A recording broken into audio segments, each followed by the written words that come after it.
தம்பி திருவண்ணாமலைக்கு இந்த பக்கம் போக முடியுமா? ஸ்ட்ரைட்டா போயிட்டு ரைட் எடுத்துங்க ஐயா. சரி தம்பி, நன்றி தம்பி. உங்க மூஞ்ச பார்த்தா ஒரு விஷயம் சொல்ல தோணுது, சொல்லாம வேணாமா? ஏன் மூஞ்ச பார்த்தாவா? ஆமா, அப்படி ஓரமா நான் சொல்லுவேன். என்ன ஐயா சொல்றீங்க? சொல்றேன் தம்பி. தம்பி, நீங்க நினைக்கிற காரியம் 2024 கண்டிப்பா கைகூடும். என்ன ஐயா சொல்றீங்க? கண்டிப்பா கைகூடும். இதுக்கு முன்னாடி நடந்த நல்லது கெட்டது துன்பம் கஷ்டம் எல்லாத்தையும் ஓரவை. உங்களுக்கு இதோட பேராபத்தோடு காத்திருக்கு. என்ன ஐயா சொல்றீங்க? அந்த ஆபத்துல நான் உன்னை காப்பாத்துறேன். எப்படி ஐயா? அதான் நான் உன்னை பாத்துட்டேன்ல. ஐயா நீங்க என்ன பாக்கலாம் இல்லையா? பெட்ரோல் பங்க்ல இருந்து பெட்ரோல் போட்டு திருவண்ணாமலை எப்படி போனோம் தானே கேட்டீங்க. நான் ஸ்ட்ரைட்டா போயிட்டு ரைட் எடுத்து தானே ஐயா சொன்னேன். இது கடவுளா போட்ட முடிச்சு. அதான் நான் உங்ககிட்ட கேட்டேன். உங்க பாக்கெட்ல இருக்கிற காசு உங்களுக்கு கிடையாது, வேற ஒருத்தரிடம் கொடுக்க போறீங்க. கரெக்டா? கரெக்ட் ஐயா. எப்படி ஐயா சொல்றீங்க? உங்க காசு எடுத்து இந்த கையில வைங்க, நான் மந்திரிச்சு கொடுக்குறேன். யோசிக்கா தம்பி, அதை மந்திரிச்சு தான் கொடுக்க போறேன்.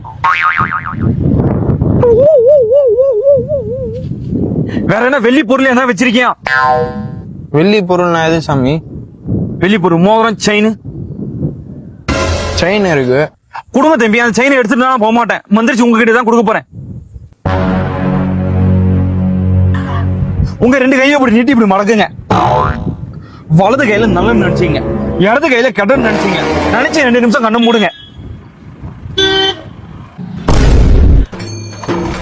ஐயா நீங்க விபதி ஏன் மூஞ்சி இல்லாடிக்கிறீங்க? கையில குத்தாலே வாங்கின்னு இருக்க போறேன். வேற எதுக்கு விபதி? வாயிலாம் ஆயிடுச்சு பாருங்க ஐயா.